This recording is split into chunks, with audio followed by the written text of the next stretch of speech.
You're listening to the Armchair GM Sports Network.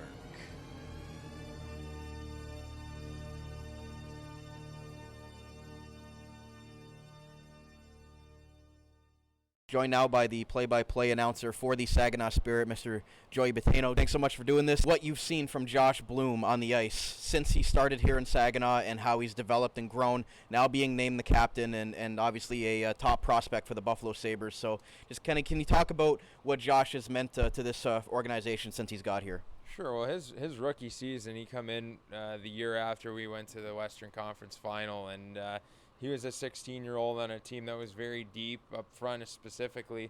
And so what he found his first year is that he and T-Bone Cod were taking each other out of the lineup. So it was difficult for him in his 16-year-old year to kind of get his legs underneath him with such a veteran group and him, in and out of the lineup. And I think at times maybe the numbers reflected that. But we knew in Saginaw by watching Josh night to night and watching how he was developing in practice that he was going to be a high-end player. And I think last year the league got a taste of that, especially his penalty killing prowess. He does a little bit of everything on the ice. He's a power play guy. He's obviously a PK guy. 7 shorthanded goals last year.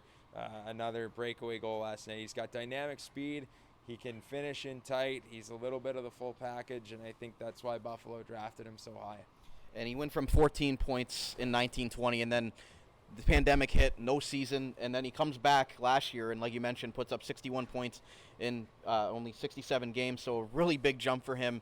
And then now being named the captain, just what have you seen as far as the growth from him as a leader on this team and really being able to take that next step as he comes back? And I'm sure Buffalo has instilled into him what they want to see from him this year. So how do you think it's going to be different now with him wearing the C as opposed to the A? Well, I don't know if it's going to be too much different because, you look at last year, and as you mentioned, it was the pandemic year, right? So he's a 16-year-old, he gets limited playing time. Then there's no season, right? So that becomes a huge summer for him. I mean, it really could have gone one way or the other, right? And he worked extremely hard off the ice, on the ice when he could to get better and had a huge year last year. Last year was a little bit of an interesting year for Saginaw because we had such a young group, right? So you're looking for players to become that voice, players to step up, especially after Cam Baber was traded to London and we didn't have a captain in the second half of the season. I think Josh was one of those guys in particular that really stepped up and became that voice on and off the ice, became a leader on this team and really showed, even though he was already wearing the A, that he was someone who could wear the C in the future. And really, there was no wrong answer here when it comes to naming the captain because the other full-time alternates, Mitchell Smith and Dean Locust, they could easily be wearing the C here as well. So there was really no bad choice for the Spirit, and congratulations to Josh because he's a great kid on and off the ice and really deserves it. And you mentioned his penalty-killing prowess, tied a franchise record for 7 shorthanded goals in one season.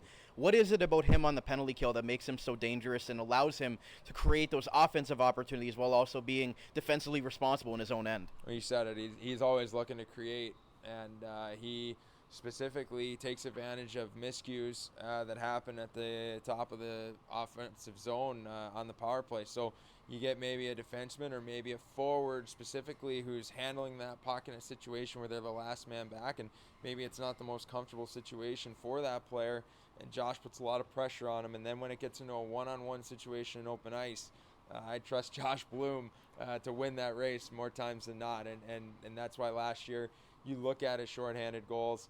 I think there were 7 of them total. I'd say 6 of them were probably shorthanded breakaways because he's putting the pressure on and he's getting the puck and he's winning the one-on-one race. So he's a dynamic player that way, and I think we watched him a little bit last night. He was on the penalty kill again, so wouldn't be surprised if he racks up the shorthanded goals again this year.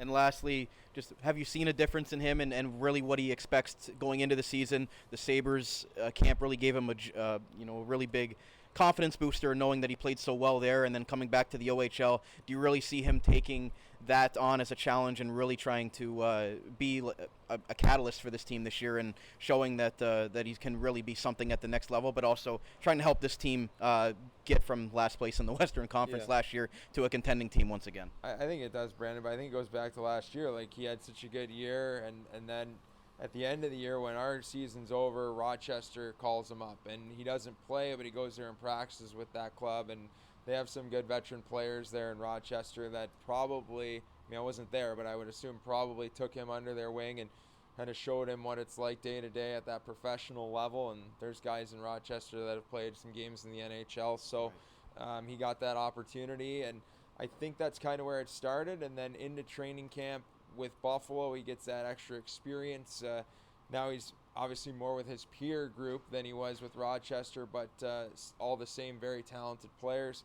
And now he comes here to Saginaw, where he's the guy. Now all of these 16 and 17-year-old players are turning around looking at him to be the guy. So I think he's ready for that. Joined now by the captain of the Niagara IceDogs, Landon Cato, and ironically enough, you've actually had past experience with Josh Bloom, who we're doing the feature on today, the prospect of the Buffalo Sabres and the captain of the Saginaw Spirit. So you're both captains now, but you've also grown up with Josh. So can you tell us a little bit about how you know Josh and what it's like to be playing with him growing up? Yeah. Well, growing up, I played in the GTHL, and he played there too. So we played a lot of hockey against each other. And then my draft year to the OHL minor midget, I ended up playing for the Toronto Nationals with him. And he was like the top forward that year. And it's actually a funny story. My dad and his dad were kind of close during like our hockey career. So like they were talking a lot, and they were sitting in the crowd with each other. And we were playing against the Nats one game, my first year at AAA, and he came in the corner with me, and I put him, like, it was weird. I put him on my back. He tried chipping it around me and going, and I kind of held him against the boards, and I held him on my back. He was fully on my back, and I lifted him up and dropped him. And then from that on, after that game, I actually got a call from the Nats coach, and then his dad said, like, we need your son on this team, blah, blah, blah. So I think from there we kind of just gelled. Like, he's like the player I am, but just as a forward. He hits, he goes in corners, he's loud on the ice, he has all energy. Like, yeah, I can't describe a player that's closer to me as a defenseman, kind of. His style of game is almost the exact same as mine. And you missed out playing against obviously Saginaw last year because of the pandemic season, and only playing against your conference other than Erie. So, kind of how much were you looking forward to playing against them, and now getting a chance to tonight and in a couple weeks there with Saginaw coming down into Niagara? How much are you looking forward to playing against your old friend? Yeah. So when I got announced captain, he reached out to me and he was pretty excited. And then my dad and his dad were talking a couple days ago actually, and talking about how they're going to try and get a good picture for the center ice draw and stuff. And I texted him. We kind of had a thought about it like a couple days before he got announced as captain. So we were talking and just talking about the picture and stuff and where we came from. And then when he did get named captain, I sent him a text, and we chatted for a bit before this game. And yeah, we're both really excited to see each other out there again. It's been a while. It's been a whole year kind of. And yeah, it should be real cool to see him out there again and play against him. And playing against him, obviously, you're going to want to you're going to want to play him hard. That's the way that you play the game. So, kind of, what is your scouting report against Josh Bloom, and how do you kind of have to play him as a defenseman with him being so strong and being so good on the penalty kill as well? 7 shorthanded goals last year. So he's dangerous in that regard too. So how are you looking forward to playing against him? Yeah, I mean, Bloomer, he reads plays really well. Like, he's very good at anticipating plays and jumping on plays, and then he has that elite level of speed. So for me, it's just going to be in his face all game. You're going to see my feet moving a lot on the blue line. I'm going to watch him the whole way up the ice. Be in his face you probably see a couple whistles where we're chirping each other, going at it. But that's kind of been the way me and him have played against each other all year. Even in practice, like when we were minor midget in practice, we were going at each other. There's times where we were battling in front of the net and almost fighting. So yeah, that was one kid that we always get into. We always battle, but it's always love at the end of the game, and I have a lot of love for that kid. He's a hard worker, and he's going to do real well for Buffalo and Saginaw this year. Do you think he's going to transition to the pro game, and do you really see him being a valuable piece for the Sabres moving forward as they try to build that young, fun, winning culture with the kind of environment that they're building right now, and adding him to the mix as well? Yeah, I think he's going to do really well. One of my uncle Jason Payne, actually, he works for the Sabres. He's a coach at Cincinnati, and he was at camp with him last year and this year, and he said he's one of the biggest gems in the draft. Like, he went to the 3rd round. Funny story, actually, on the day of our draft, we were both kind of in tears because both our agents kind of told us, don't worry about the draft this year, just kind of have a year and next year and see what happens. And he ended up going in the 3rd round, so that was huge. I remember I jumped out of my seat. I was going crazy, and I think he's doing unreal. I think he's an overlooked player, and yeah, he's gonna have a big year in Saginaw. And hopefully he gets some games next year or even makes the team next year. Pleased to be joined now by the 3rd round pick in the 2021 NHL Draft by the Buffalo Sabres, Josh Bloom. Josh, take me back to that moment in 2021 when you were drafted by the Sabres. They announced your name. I know it's not an in-person draft, and you saw it from your couch, but what was that moment like, and finally having your name called? Was it really a surreal moment? Yeah, it was a special moment. It's a moment that I'll remember for the rest of my life. You know what? We do talk about not being in person, but at the same time, it was that much more special being with all my loved ones and my family there to experience it with everyone. So it was definitely a special day, and especially going to a great organization like Buffalo, I couldn't have drawn it up any better. And then talk about just the way that the last 3 years have gone for you. I mean, your rookie year, you have 14 points in 54 games. Then the pandemic hits. You miss out on your second year, and then you come back last year and really take your game to another level. You get 61 points in 67 games. Just what was it really about last year when you came back to really elevate yourself to the next level? And obviously being drafted, I'm sure, was a nice boost for you as well, but really taking your game to the next level and trying to build off of that. Yeah, I think I took advantage of the time off. We had a year and a half there to just train and work at our craft. So I think I really took advantage of that time and used it towards getting bigger, stronger, faster, and improving on all my skills. Like you said, in our first year, I had 14 points in 50-something games. We had a really deep team that year, and it wasn't expected of me to produce points. And I was into a role player and just helping our team win every single night. And I was able to learn from draft picks like Damian Giroux, our captain, and future draft pick Cole Perfetti at the time. So playing with those guys really helped me develop, and then stepping into an older role much quicker than you'd think because of that missed year. I think I accepted the role, and I stepped into it well, and I had great people around me to support me throughout the whole year. So. Right, and then you signed your NHL contract finally in April of this year. Just kind of what was that moment like, finally putting the pen to paper and knowing that you've signed a contract in the National Hockey League? Was that really a surreal moment for you at that time? Yeah, that was a special moment as well. It shows Buffalo has a lot of faith in me, and I appreciate that. And it's just where the work starts, though, right? It's the first contract, and I hope to have many. So it's a step in the right direction. And then you mentioned Sabres. You were at their camp. It's an exciting young time in Buffalo. Coach Don Granato and Kevin Adams, the GM, are really building something there, a young culture, a good young core of players. Just really, what has that experience been like for you, being there, being it, engraved into that culture, and knowing that they want you to be a part of that going forward as a really nice young team and somebody that can envision yourself playing out a role on that team in the future in the NHL? Yeah, it's like I said before, it's a special thing going on in Buffalo right now, and there's a vibe to the city that Don and Kevin and the entire organization have created, and stepping into that culture is pretty special.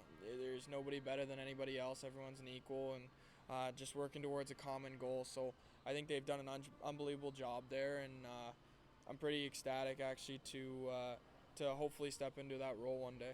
And then you come back to Saginaw after that great experience with the Sabres, and you're named the captain of the Saginaw Spirit. Just talk about what it's been like so far. I know it hasn't even been a week yet, but being named captain, you were an assistant last year, and is that something that you really take pride in, as being a leader on and off the ice for this group? And is that really going to change anything for you this year, having the C on your chest, or is it really you're just gonna play the same way? Yeah, at the end of the day, it's a letter on my chest. It doesn't change me as a person. It doesn't change me as a player. It's nice to have that recognition from our team, but that being said, we have a group full of leaders in there, and everyone, like I said before, it's the same culture here. Everyone's an equal, so we're all working towards a common goal of winning hockey games, and I don't think a C on my chest changes anything. And going off of the captaincy, I actually spoke with the new captain of the Niagara IceDogs, Landon Cato, and he actually brought up that you guys kind of grew up together in minor midget, and he had some very complimentary things to say about you as well. So what are your memories growing up with the new captain of the IceDogs, Landon Cato? Yeah, Landon's a great guy. Me and Landon text all the time. We were actually texting each other the other day about a potential face-off coming into tonight, so that'll be a really cool picture. But yeah, we grew up playing for the Nats together. A special friend to me, and just someone to go through this OHL experience with is pretty special. Both captains now, so that's incredible to think about also. And can you talk about, you led the you tied a franchise record for the most shorthanded goals in a season last year. You had 7 shorthanded goals. What is it about the penalty kill that makes you so dangerous, that really you want to be responsible for your defensive end, don't get me wrong, but also being able to create chances offensively for yourself with that speed and being able to generate those shorthanded breakaways and creating, shorthanded goals, which is something as a bonus in when you're playing hockey. Yeah. I think understanding your defensive responsibilities comes first, and then with that, understanding when the time to jump is. And I think the guys that I was playing with did an unbelievable job of finding me when I did make that break, and we used it to our advantage. We had a great penalty kill last year like we do this year, and I think our system allowed me to kind of excel in the offensive side of the penalty kill, just being defensively sound, which kind of opens up that offensive side to the game. So, last question for you, Josh. Going into the season, obviously being with the Sabres, is there really something that they want you to do as far as something on the ice? Do they want to just see you continue to develop and grow? And is there any personal goals that you're really setting for yourself, maybe points, or obviously as the captain you want to be a great leader out there, but what are kind of your goals for this season and for the team as well? Yeah, we have one goal in this group, and it's to win a championship. Simple as that. So I think everyone's got the same mindset in that room. We're really excited about the group we got, and we're trying to force Dave Drinkle to add to this team. So that's our goal as a team. Personally, just developing. I just want to continue to get bigger, stronger, faster, continue working on my skills, and that just comes with putting the time in, coming to the rink early every day, getting extra work in. So that'll all play itself out. I'm doing the right things right now. I'm going to continue doing those, but at the end of the day, we want to bring a championship to Saginaw, and that's our first goal. Captain of the Saginaw Spirit, Josh Bloom, and draft pick of the Buffalo Sabres, thanks so much for doing this today. Yeah, thank you very much.